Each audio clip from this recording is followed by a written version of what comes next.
खुसूसी rescue ओहदेदार ने बताया कि एसएलबीसी सुरंग में फंसे मजदूरों के लिए कोई उम्मीद नहीं है, उनका जिंदा बचना काफ़ी मुश्किल है।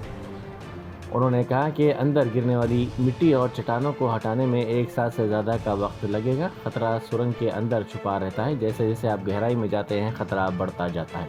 सुरंग के अंदर की मिट्टी दोबारा गिरने का खतरा है। हमने देहरादून में 41 अफराद को बचाया, लेकिन यहाँ कोई उम्मीद नहीं है, इसीलिए हम वापस जा रहे हैं। हमारी पूरी टीम साथ थे, तो हमने उधर देखा, अपना रास्ता बनाया। तो बहुत कठिन बात है उधर जाना अभी। हाँ, तुम्हारा फ्रेंड है, तुम हाँ, भी है ना, वो तुम्हारा लोग है। और भी है, और लोग भी है हमारे। चांसेस है कोई? चांस नहीं, मुश्किल चांस है मुश्किल चांस है जी। 1 साल लगेगा पूरा इसमें काटने में, 1.5 भी साल भी लग सकता है। बचाने हाँ, के कोई आस नहीं है, उनके लड़के की मुश्किल बात है मुश्किल बात है। जी। तब उन्होंने भी पूछा हमसे, मन की मुश्किल बात है जी, मुश्किल बात है, कह नहीं सकते। कोई चांसेस है? कोई चांस नहीं है, कोई चांसेस नहीं। कोई चांस नहीं लग रहा। बहुत मलबा पड़ा हुआ है, कुछ लोहा लंगड़ा, मशीन अटकी पड़ी है अंदर। इतना ऊंचा ब्लॉक होगा अंदर से बिल्कुल लास्ट में जाके। कोई एनडीआरएफ भी हमारे साथ, और सभी टीम दोनों हमारे सहयोग में, दोनों ने मिल के हमने सगले वहाँ तक हमने देखा जाके। तो वहाँ जाके हमने देखा तो उसमें कुछ नहीं है, उसमें खतरा ही है जी। वो कभी भी गिर सकता है, 3 दिन में गिर जाए, 2 दिन में गिर जाए, 4 दिन में गिर जाए, और गिर सकता है। उसके जो फर्स्ट वाले में जो लगे रहे ना, तो इतने अंदर वो बाहर को हो रहे हो, कभी भी हम भी उस अभी चल गए? हाँ, हम भी हाँ, अंदर टनल में अंदर कोई आवाज है? कोई आवाज नहीं, खाली पानी की आवाज आ रही थी। हमारे की मुश्किल बात है, हम क्या कह सकते हैं, हम कह नहीं सकते। काफी दिन लग जाएंगे इन्हें, अभी काम में मुश्किल है, हड्डी भी नहीं मिला उनकी मुश्किल है। अब तो हम गांव को जाएंगे, हम नहीं हो पाएगा। तेलंगाना के साबिक वजीर व बीआरएस के कारगुजार सदर तारक रामा राव ने कहा है कि टेक्नोलॉजी और ख़ास तौर पर हिंदुस्तान में इख्तिरात यकीनन हम सबको फ़ख्र महसूस करवाती हैं। बेंगलुरु, हैदराबाद और हिंदुस्तान में कई दीगर टेक हब इख्तिरात के मरकज़ बन गए हैं। मैं यकीन करता हूँ कि आज का स्टार्टअप कल का मुस्तकबिल है, लेकिन बेंगलुरु बिलाशुबा तरक्की में आगे हैं। उन्होंने कहा कि हकीकत में हमने गुज़िश्ता 3 या 4 सालों के दौरान बेंगलुरु को आईटी के शोबे में पीछे छोड़ दिया है।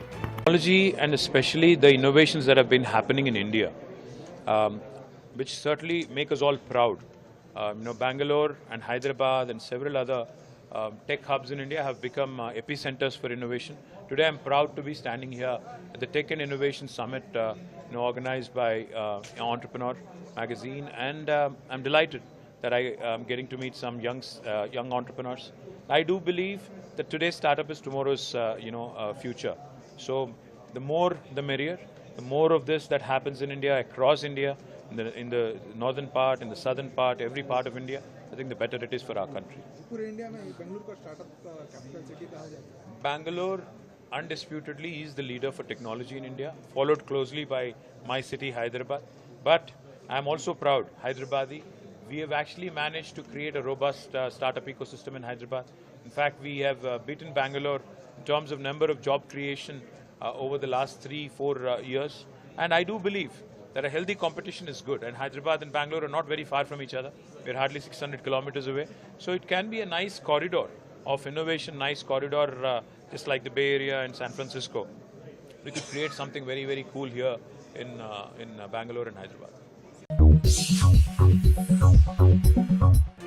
लंगारौज पुलिस स्टेशन के हुदूद में वाक़ तालाब में बाप और कम उम्र बेटा गर्क हो गए।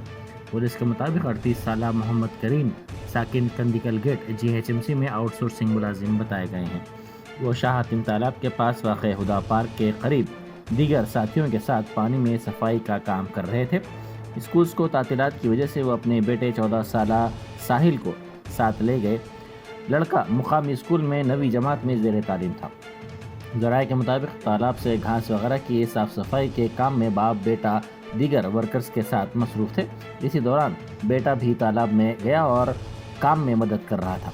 2 मरतबा बाप ने बेटे को तालाब से बाहर लाया। तीसरी मरतबा बेटा जब पानी में गया और मोहम्मद करीम उसे बचाने के लिए पहुंचे तो लड़के ने भी उन्हें पकड़ लिया। जिसके नतीजे में बाप और बेटा दोनों गर्क हो गए। इस वाक़े की इत्तला मिलते ही मजलिस रुकन असम्बली कौसर मोहिउद्दीन मुकाम वाक़े पर पहुँच गए और उन्होंने अपनी निगरानी में नाशों को तालाब से निकलवाने का काम किया। 12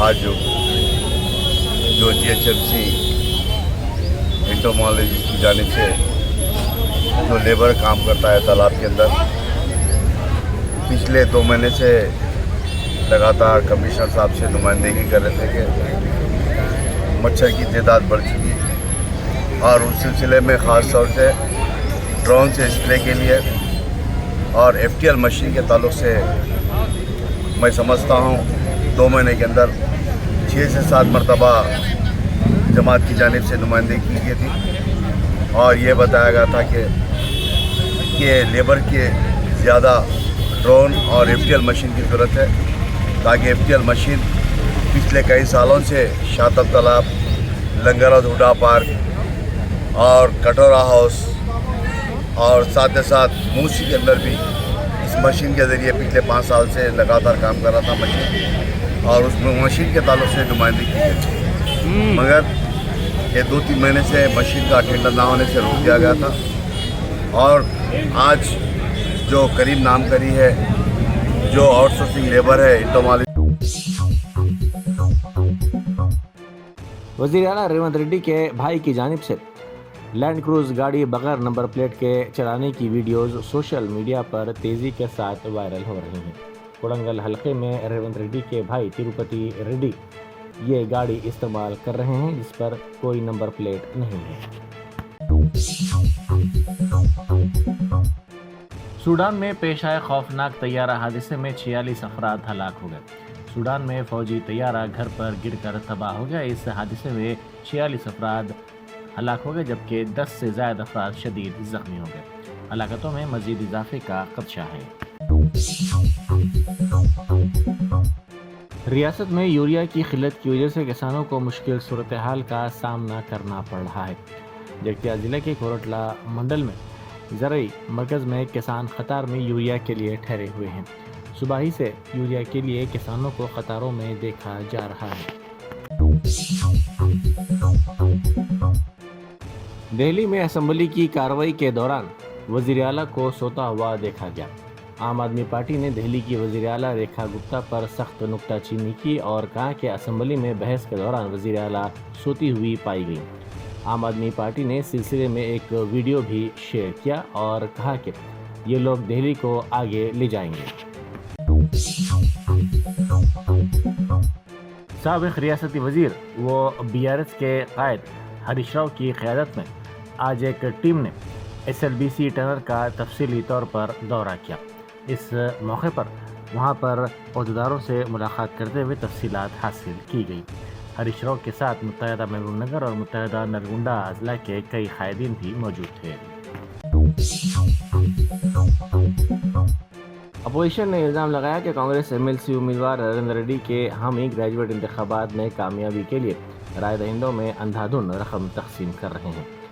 प्राइवेट स्कूल का अमला मंचरियाल में लिटिल रोबोट्स प्ले स्कूल में ग्रेजुएट वोटरशिप में रकम की तकसीम कर रहा है। इस सिलसिले में एक वीडियो सोशल मीडिया पर वायरल करते हुए इल्ज़ाम लगाया गया कि हर राय दहिंदे को 1000 रुपये फ़ी वोट तकसीम किए जा रहे हैं। आई प्रकाश गौड़ बानी JP group SLBC tunnel project की ठेकेदार एजेंसी ने कहा कि हम इस वक्त पूरी कोशिश कर रहे हैं कि प्रोजेक्ट को मुकम्मल किया जाए। इन मुश्किल कामों में ऐसी बातें होती हैं। हमने अपनी ज़िंदगी में भूटान, जम्मू कश्मीर जैसे 6-7 वाक़यात देखे हैं। हमने वज़ीर के साथ बातचीत की कि कैसे नाशों को निकाला जाए और प्रोजेक्ट को मुकम्मल किया जाए। इसी दौरान रियासती वज़ीर उत्तम कुमार रेड्डी ने कहा कि रेस्क्यू ऑपरेशन 2 दिन में मुकम्मल कर लिया जाएगा। We will try our best to see that those 8 people can come. all the support from the JP group, sir. Yes, we will try our best, but at the same time, project is to be completed. A lot of This type of incident happened in the past and you were this type of incident yes, थोड़ा जोर से बोलिए, थोड़ा जोर yes, yes. I am hearing. In these difficult works, such things happen. Such thing happens. In my life, I think it might be 6th or 7th accident. In Tehri, in Bhutan, in J&K, everywhere. We have to encounter all this. Any lessons to minister से अभी meeting लगाया, हाँ। Meeting में क्या बात करें? मंत्री से ये बात थी कि आम आदमी पार्टी के लीडर अमानतुल्लाह खान ने पार्टी के अरकान असम्बली की दिल्ली असम्बली से मुअत्तली पर रद्द-ए-अमल जाहिर किया। उन्होंने कहा कि एहतजाज पर 21 अरकान असम्बली को मुअत्तल किया गया है, जो नामुनासिब है। उन्होंने कहा कि इसकी माजी में कभी नज़ीर नहीं है। कल जैसे प्रोटेस्ट कर रहे थे वो परसों, और उसी बात से सस्पेंड कर दिया 21 लोगों को। उस दिन मैं नहीं था। हाँ, तो अब ये तो गलत है, ऐसा कभी हुआ नहीं है, पहली बार ऐसा हुआ है। हम लोग भी 10 साल रहे हैं, हमने ये कभी परंपरा नहीं रही विधानसभा की कि इस तरह बाहर ही रोक दिया हो, और ये बिल्कुल ठीक नहीं है। सत्तारूढ़ दल ये कह रहे हैं कि एलजी के भाषण के दौरान बार बार डिस्टर्ब किया। अरे तो क्या हो गया, एलजी साहब पार्ट हैं भाई, क्या हो गया एलजी साहब के भाषण में अगर कर दिया? ये थोड़ा ना कि आप उनको जिस तरह से ये कर रहे हैं, ऐसा तो कभी नहीं हुआ। इनको डिप्टी स्पीकर का चुनाव भी कराना, तो बगैर अपोजिशन के डिप्टी स्पीकर का चुनाव, ये तो समझ से बाहर है, ये नहीं होना चाहिए। और अगर ऐसी ही मनमानी इनको करनी है तो फिर तो हो सकता है ये कभी हमें यहाँ काम भी ना कर दें। SLBC वाक़े पर BRS की रुकन कानून साज कौंसिल के कविता ने अफसोस का इजहार किया है। उन्होंने कहा कि 1 या 2 इंजीनियर्स के बशमूल दीगर वर्कर्स सुरंग के अंदर फंसे हुए हैं, ये एक अफसोसनाक वाक़या है। उन्होंने कहा कि वज़ीर आला रेवंत रेड्डी ने आज तक इस इलाके का दौरा नहीं किया है। उन्होंने कहा कि हम हुकूमत से मुतालबा करते हैं कि फौरी तौर पर बचाव ऑपरेशन में तेज़ी पैदा की जाए। कमिश्नर टास्क फोर्स और साउथ जोन टीम के अलावा चादरघाट और खैरताबाद पुलिस ने एक साथ कार्रवाई करते हुए जिस्म फरोशी के गैर कानूनी अड्डों का पता चला। पुलिस ने चादरघाट और खैरताबाद के इलाकों में धावे करते हुए कई अफराद को गिरफ्तार कर लिया। इनमें 18 गैर मुल्की अफराद शामिल हैं जो यहाँ पर जिस्म फरोशी के अड्डे चलाया करते थे। इन अड्डों में बांग्लादेश की ख़वातीन को भी लाकर उनसे जिस्म फरोशी करवाई जाती थी। BRS की रुकन कानून साज कौंसिल के कविता ने कहा है कि वज़ीर आला रेवंत रेड्डी का निशाना उनका ख़ानदान है। उन्होंने कहा कि उनका ख़ानदान उसूलों के मुताबिक ज़िंदगी गुजारने के लिए जाना जाता है। उन्होंने पूछा कि उनके ख़ानदान का क्या कोई ऐसा फ़र्द है जो अवामी ओहदे पर ना रहते हुए भी असरअंदाज हो रहा हो। उन्होंने इल्ज़ाम लगाया कि वज़ीर आला रेवंत रेड्डी के भाई तिरुपति रेड्डी सरकारी इजलासों और जायज़ा इजलासों में షిర్కత్ కర్ రహే హై। ఇదే మాటలు మాట్లాడుతున్నారు, లేనిపోని విషయాలు ఎక్కడెక్కడియో తీసుకొచ్చి మాకు అంటబెడతా ఉన్నారు. అంటే కల్వకుంట్ల కుటుంబం మీద టార్గెట్ తప్ప, బీఆర్ఎస్ పార్టీ మీద టార్గెట్ తప్ప ఇంకో ఆలోచన కనబడతలేదు. మా కల్వకుంట్ల కుటుంబం అంటే కట్టుబాట్లతో ఉండేటటువంటి కుటుంబం. ఎప్పుడు కూడా మేము లైన్ దాటలేదు. నేను ఎంపీగా ఉన్నప్పుడు, ప్రజాప్రతినిధిగా ప్రజలు ఎన్నుకున్నటువంటి వ్యక్తిగా నేను ఎంపీగా ఉన్నప్పుడు కూడా ఎప్పుడు కూడా మా జిల్లాలో మా ఎమ్మెల్యేలు కాదని నేను మా జిల్లాకు పోలేదు. ఎప్పుడు కూడా ప్రోటోకాల్ వైలేషన్ చేయలేదు. ఇలా ఏం జరుగుతుందండి ఈ రాష్ట్రంలో? నిన్న ప్రధానమంత్రి గారిని కలిసి వచ్చినాక ముఖ్యమంత్రి గారు బాహాటంగా ప్రకటించారు, ఎస్ మా అన్న తిరుపతి రెడ్డి నా కాన్స్టిట్యున్సీ చూసుకుంటారని. మంచిది, కాంగ్రెస్ ఇన్ఛార్జ్గా ఆయన చూసుకోవచ్చు, ఇబ్బంది లేదు. కానీ కలెక్టర్ గారు ఎందుకు ఆయనకు ఎదురెళ్ళి స్వాగతం చెప్పాలి? ఎందుకు అఫీషియల్ మీటింగ్లలో కూర్చోవాలి, అఫీషియల్ రివ్యూలలో కూర్చోవాలి? మరి ఇది రాజ్యాంగేతర శక్తుల్ని మీరు ఎంకరేజ్ చేస్తున్నట్టు కాదా? అంటే యనుమల కుటుంబం అయితే ఒక న్యాయం ఉంటుంది, కల్వకుంట్ల కుటుంబాన్ని మాత్రం మీరు అడ్డగోలు గట్టిపడతారు. मजलिसी रुकन असम्बली मोहम्मद माजिद हुसैन ने मल्लेपल्ली में लाइट हाउस स्किलिंग सेंटर का इफ्तिताह अंजाम दिया। इस मौके पर उन्होंने कहा कि इस इक़दाम का मकसद पसमानदा नौजवानों को पेशावराना तरबियती प्रोग्राम फराहम करना है, उन्हें इंडस्ट्री से मुतालिक महारत के साथ साथ उनकी ज़िंदगियों में बड़ी तब्दीली करने के लिए उन्हें बाख्तियार बनाने का काम यहाँ किया जा रहा है। आज बड़ी खुशी का मौका है नामपल्ली हलक़े के लिए, क्योंकि आज नामपल्ली हलक़े में मजलिस इत्तेहादुल मुस्लिमीन की कामयाब नुमाइंदगी पर यहाँ पर GHMC की जानिब से और लाइट हाउस के कोलैबोरेशन में एक skill development centre Mallapalli light house के नाम से यहाँ पर मल्लापल्ली में खोला, आज ओपनिंग हुई है उसकी। जहाँ पर बच्चों को कई किस्म की ट्रेनिंग्स यहाँ पे दिए जाएंगे, रोज़गार के मौके फ़राहम किए जाएंगे, बच्चों को यहाँ पे बुलाया जाएगा, उनके साथ बैठा जाएगा, उनकी ताकत क्या है वो पहचाना जाएगा और उस ताकत की बुनियाद पर उनको किस कोर्स में वो बेहतर अंजाम दे सकते हैं उसमें ट्रेनिंग देते हुए वो फील्ड में लाइट हाउस की जानिब से यहाँ पे रोज़गार भी फ़राहम किया जाएगा। एक बेइंतहा बड़ा दिन है आज नामपल्ली हल्के के लिए और एक बड़ा मौका है यहाँ के नौजवानों के लिए। मैं आपके ज़रिए से तमाम नौजवानों से गुजारिश करता हूँ कि यहाँ पर आइए, लाइट हाउस के ज़िम्मेदारों से मुलाकात करिए, उनके साथ बैठिए, अपनी ताकत को पहचानिए, अपने स्किल्स को एनहांस करिए और इंशाल्लाह मुझे यकीन है एक बार आपकी जब स्किल्स एनहांस होंगे, ये 2 से 3 महीने के भी कोर्सेज हैं, इसमें आपको एक बेहतरीन जॉब मिलेगा। यहाँ पर हमारा ये मकसद है कि यहाँ से करीबन हर एक कम से में 2 से 3 हज़ार जॉब्स हम आने वाले सालों में हम मुकम्मिल कर सकें और अगर आवाम आएगी अपना इससे फ़ायदा उठाएगी तो हमें यकीन है अगर आप आके यहाँ पे कंसिस्टेंसी से यहाँ पे पढ़ेंगे और अपना वक्त देंगे तो आपको रोज़गार भी हम यहाँ पर फ़राहम कर पाएंगे। शुक्रिया, अस्सलाम वालेकुम। SLBC हादसे पर साबिक़ वज़ीर जगदीश रेड्डी ने सनसनीखेज़ तबसरा किया है। उन्होंने कहा कि उनकी हुकूमत में 5 सालों में टनल के काम आगे ना बढ़ने की वजह पानी की कमी है। पानी के अखराज से निपटने के लिए उनकी तमाम कोशिशें नाकाम हो गई हैं। पानी निकालने पर 1.5 करोड़ माहाना खर्च हो रहा है। उन्होंने कहा कि वो वज़ीर बरक़ी थे, इसलिए उन्होंने हालात को करीब से देखा है। మీడియా మిత్రులందరూ నమస్కారం। శ్రీశైలం లెఫ్ట్ బ్యాంక్ కెనాల్ సొరంగ మార్గంలో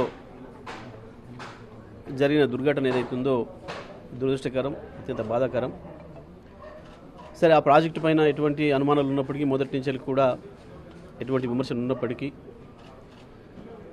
ఈ ఘటన జరిగి అందులో 8 మంది కార్మికుల ఆచూకీ తెలియకుండా పోవడం అనేది అత్యంత దురదృష్టకరమైంది।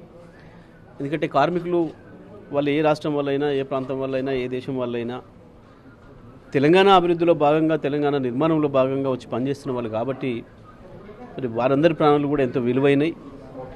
ఈ విషయంలో గత వారం రోజులుగా మేము ప్రధాన ప్రతిపక్షంగా వాస్తవానికి అక్కడికి వెళ్తే ప్రభుత్వం మీరేదో ఆటంకం కలిగిస్తున్నారు, మేము తీసుకుంటున్న సహాయక చర్యలకు అని చెప్పి మా మీద విమర్శలు చేసే అవకాశం ఉంది కాబట్టి, మమ్మల్ని అడ్డగించే అవకాశం ఉంది కాబట్టి వారం రోజులు సమయం ఇచ్చినాం। మరి ప్రధాన ప్రతిపక్షంగా మాకు కూడా సమానమైన బాధ్యత ఉంది ఈ రాష్ట్రంలో జరిగే ప్రతి విషయం పైన।